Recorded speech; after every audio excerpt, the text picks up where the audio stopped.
Então, querido catequista, querida catequista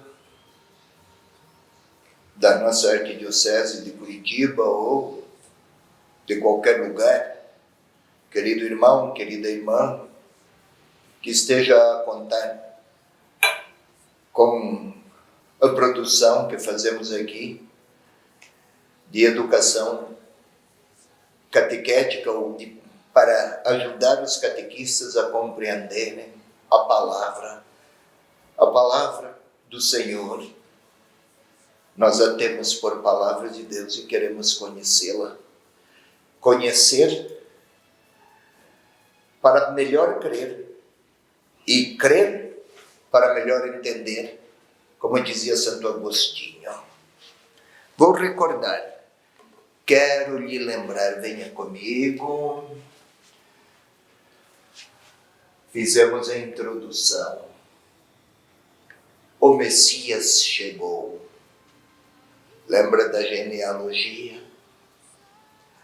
Recorda dos magos? Tem bem presente o batismo de Jesus? Tem tudo isso diante dos olhos, eu acredito. Começamos aqui, passamos por aqui a atuação de Jesus e o seu batismo. Este é o meu filho. Não foi apenas um profeta. O Messias Salvador é o Filho de Deus que veio. Está na introdução. Estamos aqui também na primeira atuação de Jesus. Lá encontramos uma série de textos programáticos. O que é isso, texto programático? São indicativos, textos que indicam em que base se desenvolverá o ministério de Jesus. Por exemplo, quando Jesus foi a Galileia, dirigiu-se a Cafarnaum, Galileia dos gentios. O anúncio messiânico, o cumprimento das promessas aguardadas desde os tempos proféticos chegou. Começará lá, na Galileia dos gentios. Há muitos judeus, há muitos outros descendentes de outras etnias. O Messias vai unificar os anseios da humanidade e será ele a resposta a tudo que a humanidade espera, a melhor resposta de Deus à humanidade. Se lembra bem, também foi explicado que a comunidade para a qual Mateus se dirigia era composta de uma boa parte, talvez a maior parte, de cristãos originados do judaísmo. Esperavam o Messias conforme os modelos do Antigo Testamento. Uma grande parte, eu falei talvez a maioria, é difícil precisar. Outra parte, boa parte significativa também, era composta de pessoas de origem não judaica, de origem pagã. Entre esses dois grupos havia tensões de fundo. Não podemos esquecer isso tudo. Mateus conhece profundamente as tradições do judaísmo e provavelmente era filho do judaísmo. É, dentre os evangelistas, aquele que mais cita o Antigo Testamento. Pois bem, se você lembra, também foi apresentado aqui, em forma de trilho, a atuação de Jesus, ensinamentos de Jesus. Nós, desta vez, estamos neste trilho aqui, olha. Ensinamentos de Jesus. A Vanessa será a nossa leitora hoje. E nós podemos começar, porque temos aqui um percurso até longo. Veja,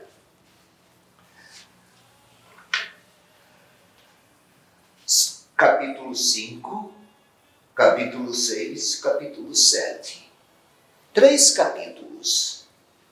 Jesus começou a discorrer, subiu à montanha, veremos daqui a pouco, e começou a falar. E lá se pôs ele a ensinar as bem-aventuranças e o discurso da montanha mais amplamente. O capítulo 5, o capítulo 6, o capítulo 7, 3 capítulos. Como se Jesus começasse um discurso, tornou-se longo, não foi interrompido nenhuma vez, ao longo de 3 capítulos, com temas os mais diversos, com abordagens as mais distintas, com problemas os mais variados, e se ele tivesse começado a falar ininterruptamente. Na realidade, o evangelista coletou tradições dos discursos de Jesus, que não necessariamente ele os pronunciou numa única vez, num golpe só, numa única oportunidade. Não, são diferentes ensinamentos de Jesus que, à hora de escrever, diferentes ensinamentos de Jesus escolhidos em diferentes circunstâncias, as mais variadas, e contextos, juntou-os todos em um único quadro discursivo, para manter essa característica. Aqui atuação, aqui ensinamento. Atuação, ensinamento. Atuação.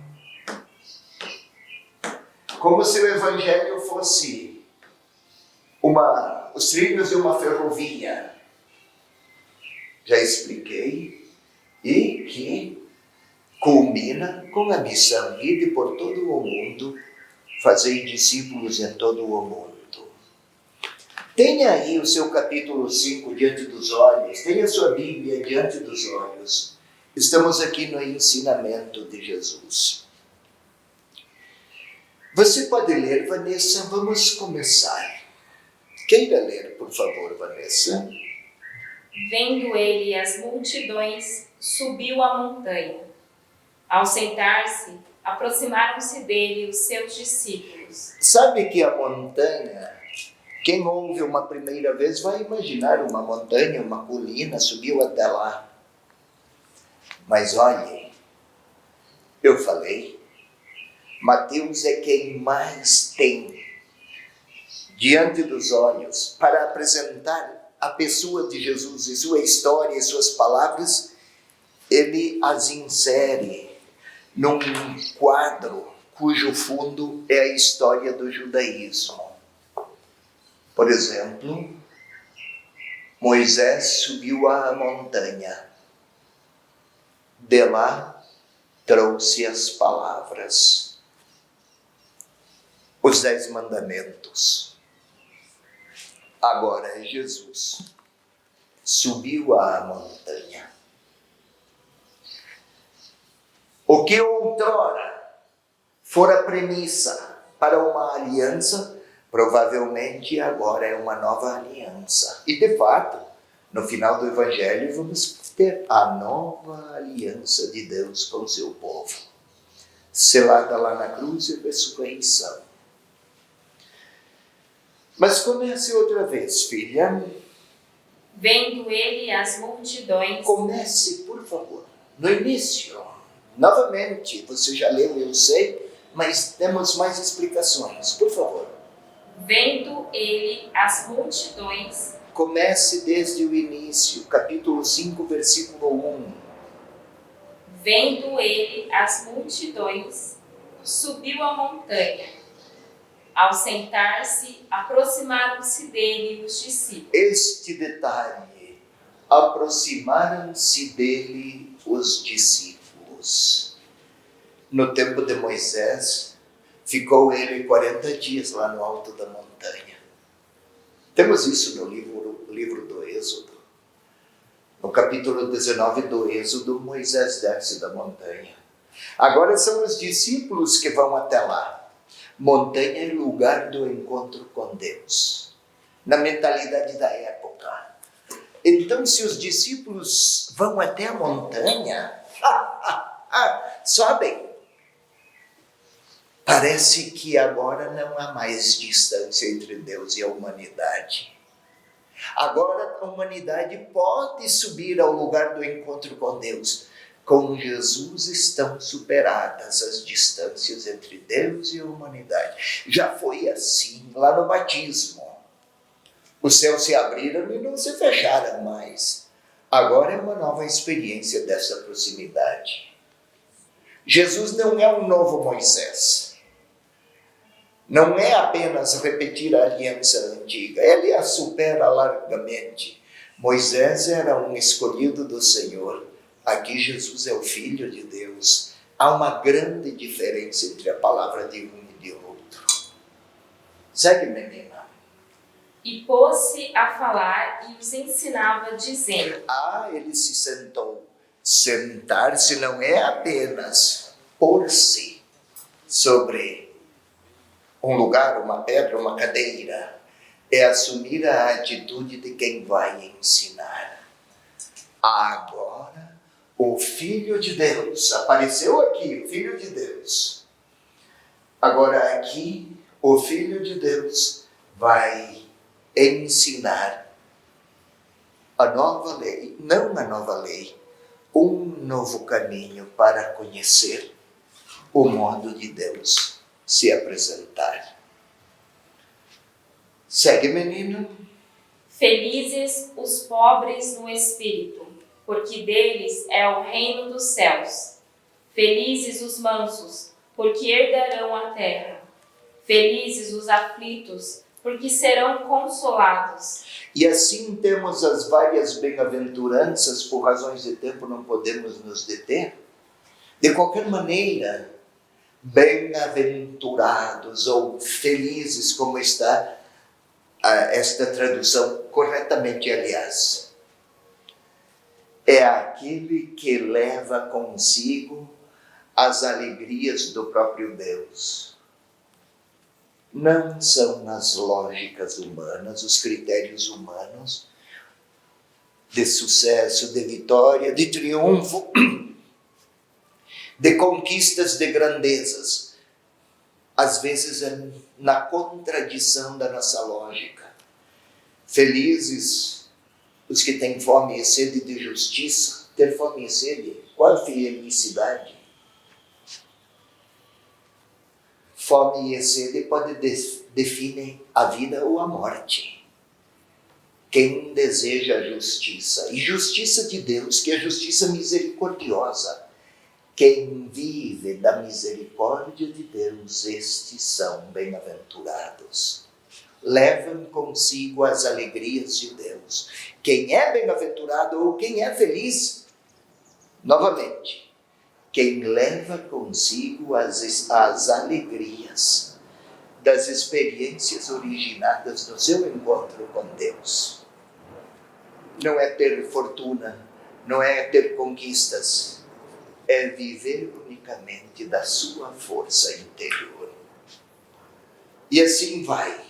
Está Jesus lá na montanha a ensinar. Queira, por favor, seguir. Nós temos que andar com alguma celeridade. Queira, por favor, agora 5:13. Não podemos ver versículo por versículo aqui, nem é esse o objetivo. É tentar compreender agora o grande horizonte ao interno do qual Mateus, o evangelista, escreveu. E nesse grande horizonte, os critérios do judaísmo, cultura, destinatários que são também de origem pagã. E ele pretende, o evangelista, mostrar como este Messias que chegou não é apenas um Messias para atender expectativas do judaísmo, mas muito mais as expectativas ou anseios ou necessidades da humanidade. Por exemplo, agora demos um salto, vamos a 5:13. Vós sois o sal da terra. Ora, se o sal se tornar insosso, com que o salgaremos? Para nada mais serve, senão para ser lançado fora e pisado pelos homens. Sal da terra. Quase sempre associamos sal com o condimento da comida. Claro que comida sem sal é comida sem gosto. Mas não é esta a significação primeira. Vós sois o sal da terra. Vós, quem fala assim? Jesus. Fala para quem? Os discípulos que se aproximaram dele. Vós sois o sal da terra. Jesus está a ensinar e eles estão a ouvir e se deixar ensinar. Vós sois sal da terra. Terra, naquele tempo, não era o planeta Terra, o planeta do sistema solar. Terra, para a mentalidade do tempo, era o lugar onde vivia a humanidade. Vós, vocês, são sal neste lugar no qual está a humanidade. Enquanto ouvirem a palavra do Senhor, são sal. Mas eu falei que o sal não é condimento, não é tempero para a comida, é menos isso. Terra é o lugar onde vive a humanidade. Quando duas pessoas, ou uma nação, ou um grupo, faziam um acordo, assinavam uma aliança, um convênio, assim, hoje assinamos. Naquele tempo era diferente, nas culturas mediterrâneas.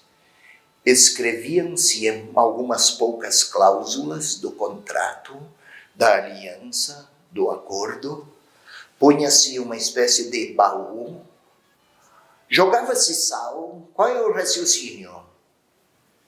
Se o sal conserva os alimentos, o sal é simbolicamente, está aqui simbolicamente a ilustrar que a nossa aliança, o nosso acordo, o nosso contrato será duradouro. Enchiam de sal e levavam ao altar da divindade, fosse ela qual fosse. É um costume das culturas orientais. Os discípulos são sal, terra, a humanidade. A aliança entre Deus e a humanidade permanece e se conserva na medida em que houver discípulos que ouvirem a voz do Senhor Jesus.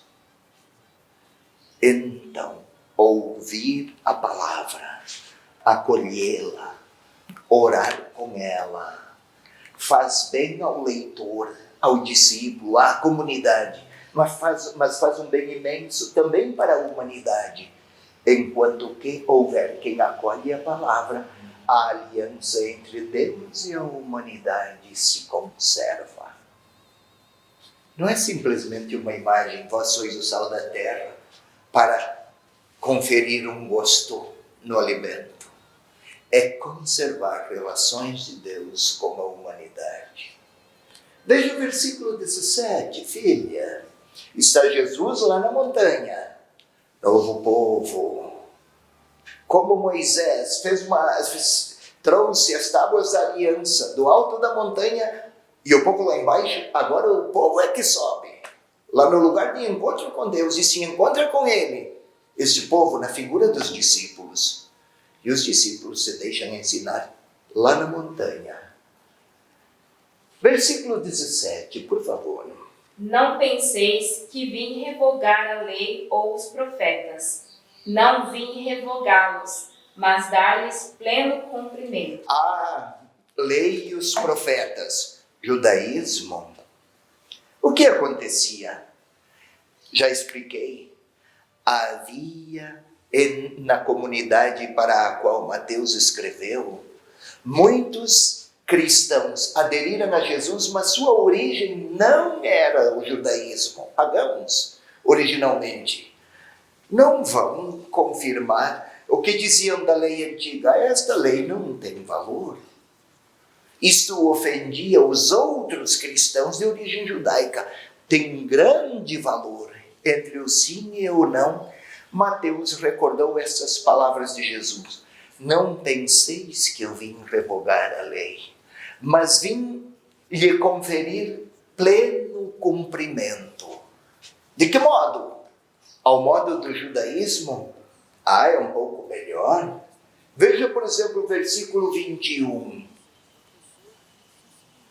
Ouvistes que foi dito aos antigos: não matarás. Aquele que matar terá de responder no tribunal. Eu, porém, vos digo: todo aquele que se encolerizar contra o seu irmão terá de responder no tribunal. Em que medida Jesus levou ao pleno cumprimento a lei do Antigo Testamento? Se no Antigo Testamento é não matarás, lei, quinto mandamento, né? Não matar. Agora levou a um cumprimento tal de perfeição e de grandeza que já encolerizar-se contra o irmão está a se distanciar da aliança entre Deus e a humanidade. Isto é, não é agravar a problemática, é enfatizar quanto para Deus é importante o respeito fraterno entre os discípulos de Jesus. Eis o modo como leva à perfeição a lei. Ou então nós podemos, versículo 33, capítulo 5, versículo 33. Ouvistes também que foi dito aos antigos: não perjurarás, mas cumprirás os teus juramentos para com o Senhor. Eu, porém, vos digo: não jureis em hipótese nenhuma, nem pelo céu, porque é o trono de Deus. Jurar em nome de Deus é chamar Deus como testemunha disto ou daquilo que é pronunciado. Aqui não é necessário, não porque o juramento não tem valor, mas porque a verdade da palavra pronunciada deve ser de tal maneira transparente que ela mesma já é a linguagem veraz. Não é preciso a todo instante invocar todo um processo religioso para que a verdade seja afirmada. Deve ser tão connatural para o discípulo de Jesus dizer a verdade, tão sério, tão límpido, que não há necessidade de buscar formalizações ou invocar o nome de Deus, porque a mais singela das palavras já é linguagem de uma verdade que está acima de qualquer conveniência. Ou seja, a nova lei é para elevar a humanidade a graus até então nunca vistos de dinamismo e também de dignidade da própria pessoa. Vamos observar, por exemplo, o versículo 43, estamos passeando pelo discurso da montanha. De novo, eu não vim abolir a lei. Estão observando como Jesus está a elevar ao pleno cumprimento a lei, que até as mais singelas, os mais singelos dos enunciados são portadores. No modo como Jesus compreende a nova humanidade, são portadores daquelas inspirações que procedem do linguajar, dos pensamentos, dos estilos e dos sentimentos do Filho de Deus. 43. Ouvistes o que foi dito: amarás o teu próximo e odiarás o teu inimigo. Eu, porém, vos digo: amai os vossos inimigos. Olha aí como se eleva a lei ao grau máximo de plenitude. Amarás o teu próximo. Ao inimigo, cuidado, faça o inimigo. Aqui não. Amar o próximo é próprio do mais espontâneo dos companheirismos. Nem é preciso seguir Jesus Cristo para isso. Todavia, amar os inimigos. Mas como? É que é este o modo de Deus ser. Ele ama a todos, inclusive aqueles que se contrapõem. Lembra lá na cruz?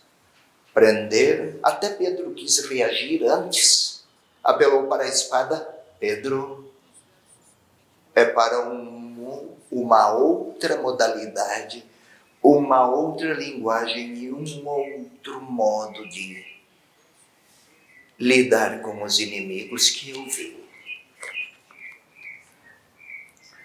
Sigamos um pouco mais. A oração, por exemplo. Veja, capítulo 6, versículo 1. Guardai-vos de praticar a vossa justiça diante dos homens, para ser vistos por eles. Do contrário, não recebereis recompensa junto ao vosso Pai que está no céu. Jesus continua a falar, já passamos todo o capítulo 5, agora o 6. Guardai-vos de praticar a vossa justiça diante dos homens. Não esqueça, aqui estamos nesses trilhos, não vamos esquecer deles. Aqui estamos no primeiro. De um lado, o ensinamento, a atuação de Jesus. De outro, o ensinamento. Se faltar um dos trilhos, o trem não vai. Aqui estamos numa espécie... E eles se mantêm sempre a mesma distância e proximidade, esse e esse. Sempre juntos, até o final, numa espécie de paralelismo. Não que se exclui, mas que um depende do outro para que o trem tenha seu caminho. Estamos aqui e agora Jesus está a ensinar. Aqui ele age, aqui ele ensina. Agora estamos aqui no ensinamento sobre justiça, esmola, oração, jejum. Guardai-vos de praticar vossa justiça diante dos homens. Ser justo é para aparecer diante dos outros algo para o exterior ou um modo de ser a partir de dentro. É na minha interioridade que eu dou respostas a Deus. É um modo de ser, não apenas um modo de aparecer. Então, a justiça, a oração, o jejum, que tudo seja por causa de Deus. É Ele a fonte da nossa própria capacidade de amar e para Ele se direcionam todos os nossos intuitos mais verazes e sinceros. Passam pelo homem. Ninguém chega até Deus sem a solidariedade com o irmão. Não há um outro caminho, mas a grande finalidade é o próprio Senhor, o Senhor Deus. Sobre a oração, se falou da justiça, também vamos observar sobre a oração. Pode ler Mateus capítulo 6, versículo 7 até 13. Agora vamos aqui numa vez só. Vai, filha. Nas vossas orações, não useis de vãs repetições, como os gentios, porque imaginam que é pelo palavreado excessivo que serão ouvidos. Não é que pedindo muito, insistindo, multiplicando palavras, Deus vai atender. Isto é com os homens, com a humanidade. Ele não. Daí, filha. Não sejais como eles, porque vosso Pai sabe do que tendes necessidades antes dele o pedirdes. Portanto, orai desta maneira. Nós temos a intimidade. Deus não é apenas a contraparte. Eu peço aqui e Ele concede lá. Numa espécie de reciprocidade utilitarista. Ninguém aceita ou quer ser amado só porque um precisa do outro. Daí quando precisa, lembra-se de Deus. Ou quando precisa, lembra-se das outras pessoas. Isso não é amor. Amor comporta sempre gratuidade. Então, como é que é para rezar? Por favor. Pai nosso que estás nos céus. Nossa, chamar a Deus de Pai naquele tempo era algo nunca pensado. Chamava-se Deus de Pai como Pai de um povo, mas Pai do discípulo que ora. Chamar a Deus de Pai, lembra? A lei, Jesus não veio negá-la, veio elevá-la à plenitude. Deus não é um onipotente que atende pedidos segundo as nossas demandas ou gostos. Deus é Pai. Isso comporta relacionamentos muito mais estreitos e vínculos muito mais fortes. Pai. É impressionante. Pai amoroso, viu? Não pai chefe, não pai implacável, pai amoroso. Sim. Santificado seja o teu nome. Santificar não é simplesmente eu pronuncio palavras de glorificação a Deus. Não é isso. Quem é santo? Filha, uma pessoa santa não é aquele que não erra, aquela que não erra, todo piedoso, cândida alma impoluta, com um falar adocicado. Não. Santo, santa, é aquele ou aquela que irradia aos outros a bondade de Deus. Não é o perfeito ou a perfeita, aquele que não erra, olha como é santinho. Não, não é isso. É aquele que no seu modo de falar e de agir se torna a transparência humana da bondade de Deus. Pai, santificado, Pai, que tua bondade seja conhecida. É isso que quer dizer, santificado seja o teu nome. Mas venha comigo, você olhe para mim. Ela lê, mas você catequista, acompanhe aqui comigo. Jesus está lá na montanha. Não esqueça, ensinamento. E Jesus não parou de falar. Continua. Quero lembrar, Mateus juntou diferentes ensinamentos de Jesus em diferentes circunstâncias e as coligiu, coletou-as e integrou os discursos e os ensinamentos num único discurso. E agora está no discurso a falar da oração. Você acompanha comigo, observemos quantos pedidos tem no Pai Nosso. Começa outra vez, filha, vamos lá. Pai nosso que estás nos céus, santificado seja o teu nome. Primeiro pedido. Venha o teu reino. Segundo pedido. Seja feita a tua vontade. Terceiro. O pão nosso de cada dia. Quarto pedido. E perdoa-nos as nossas dívidas. Quinto pedido. E não nos submeta à tentação. Sexto pedido. Mas livra-nos do maligno. Sétimo.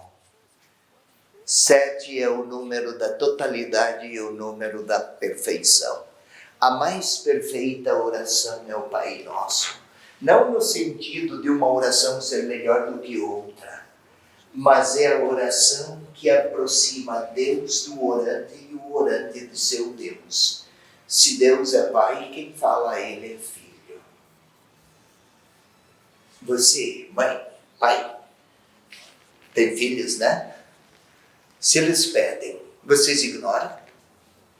Terão que dizer que não muitas vezes, porque nem sempre o que pedem é o que lhes faz mais bem. Mas que o pedido deles soa e ressoa em seus ouvidos. Isto sim. Essa é a experiência humana.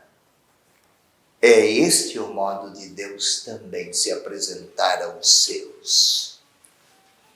Tudo isso lá no discurso da montanha. Nunca alguém tinha falado de Deus nestes termos.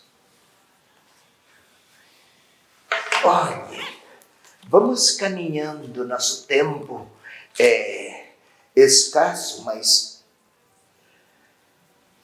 sobre possuir aquele anseio humano de posse, de poder, de acúmulo.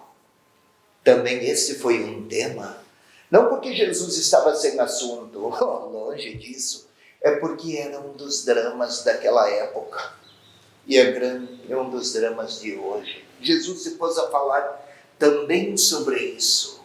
Observemos, 6,19. Não ajunteis para vós tesouros na terra, onde a traça e o caruncho os corrói, e onde os ladrões arrombam e roubam.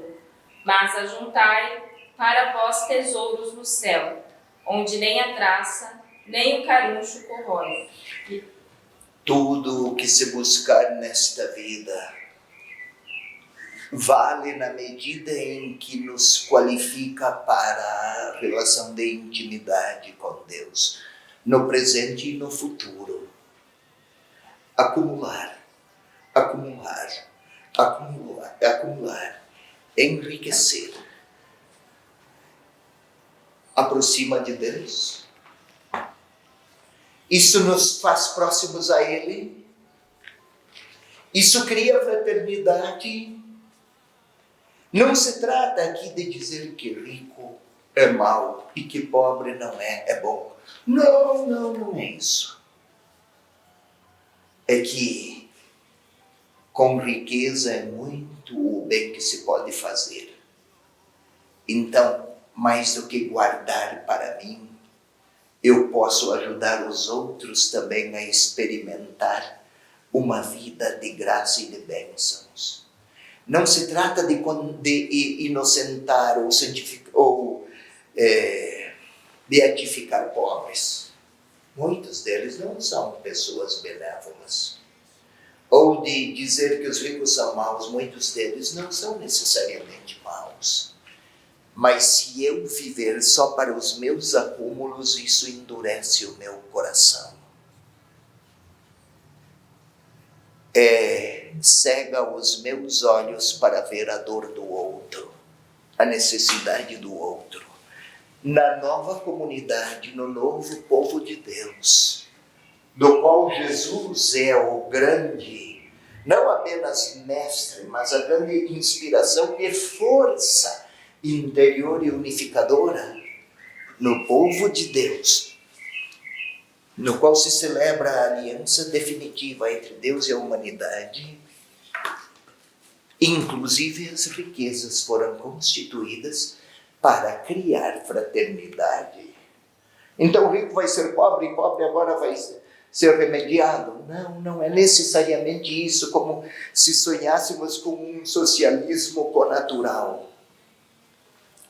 Mas que não falte a ninguém o que precisam para poder perceber que somos todos irmãos. É isso que o evangelista pretende, e porque lá na primeira comunidade havia descompassos, ou havia concentração de renda, havia muitos pobres e alguns poucos ricos. Não é política, não é ser de esquerda ou de direita, como facilmente se diz. É ser irmão ou deixar de ser irmão.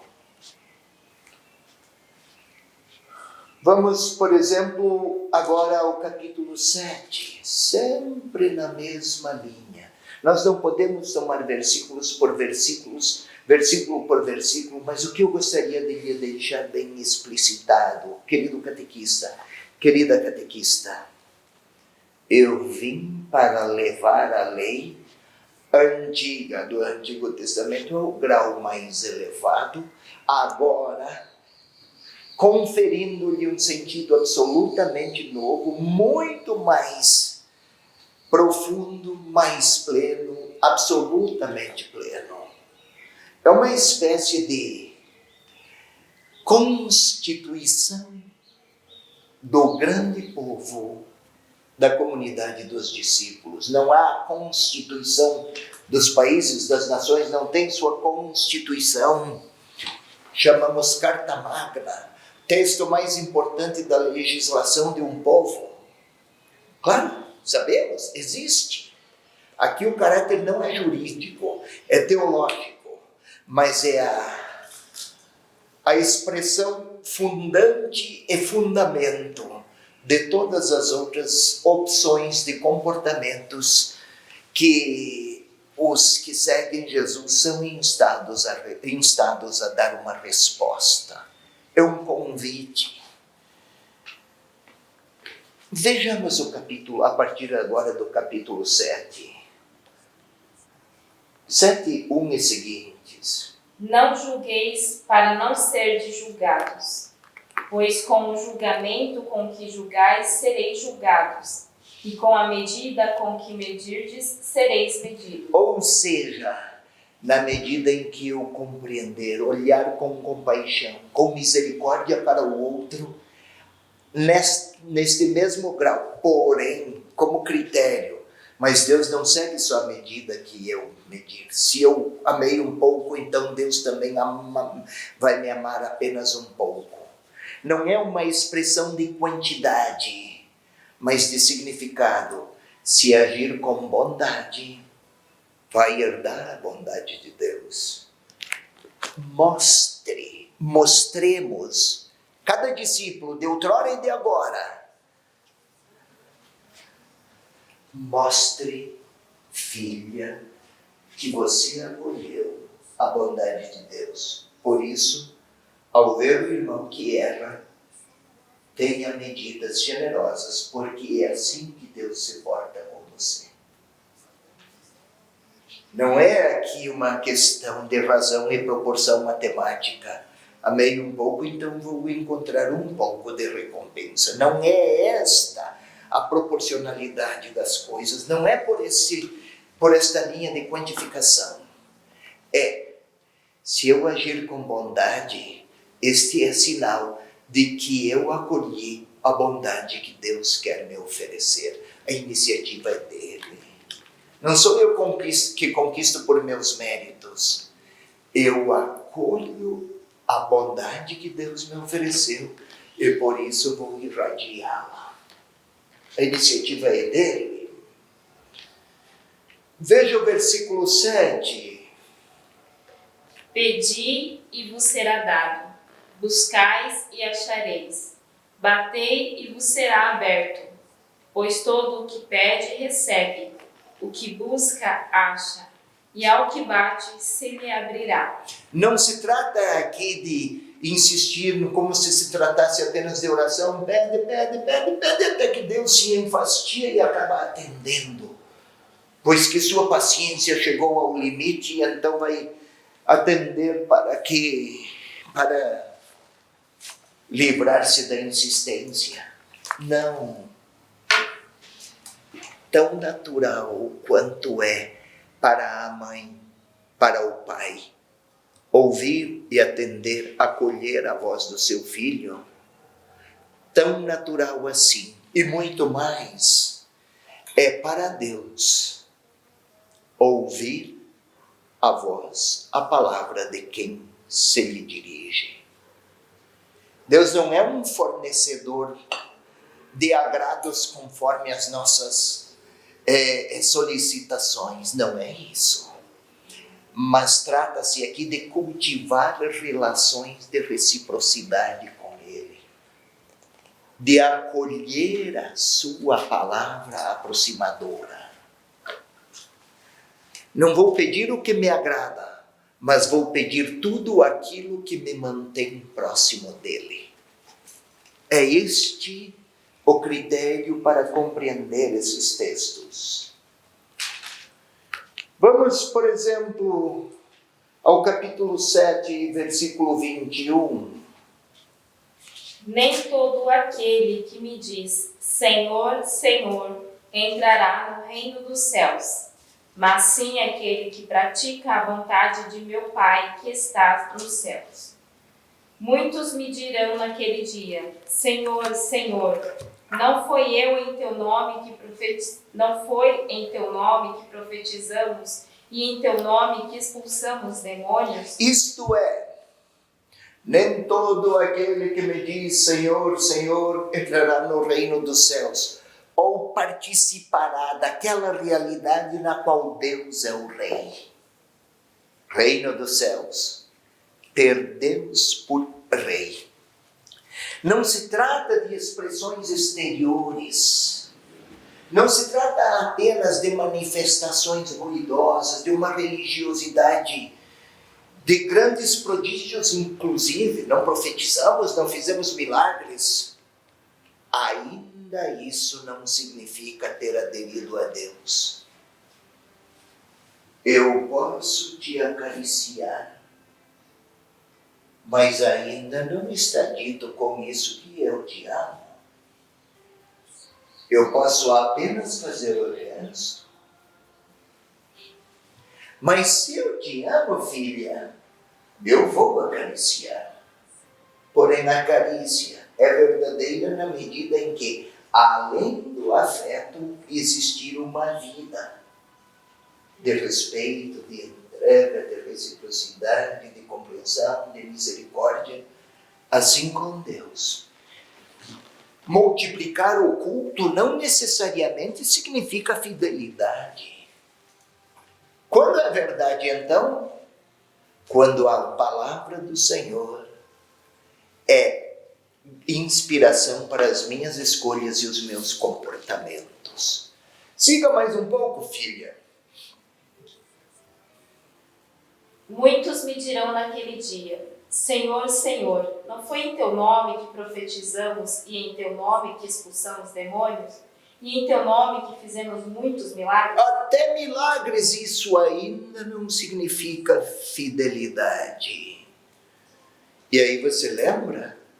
Querido catequista, querida catequista, estamos aqui no ensinamento de Jesus. Caiu a chuva, vieram os ventos, lembram da parábola? E a casa caiu.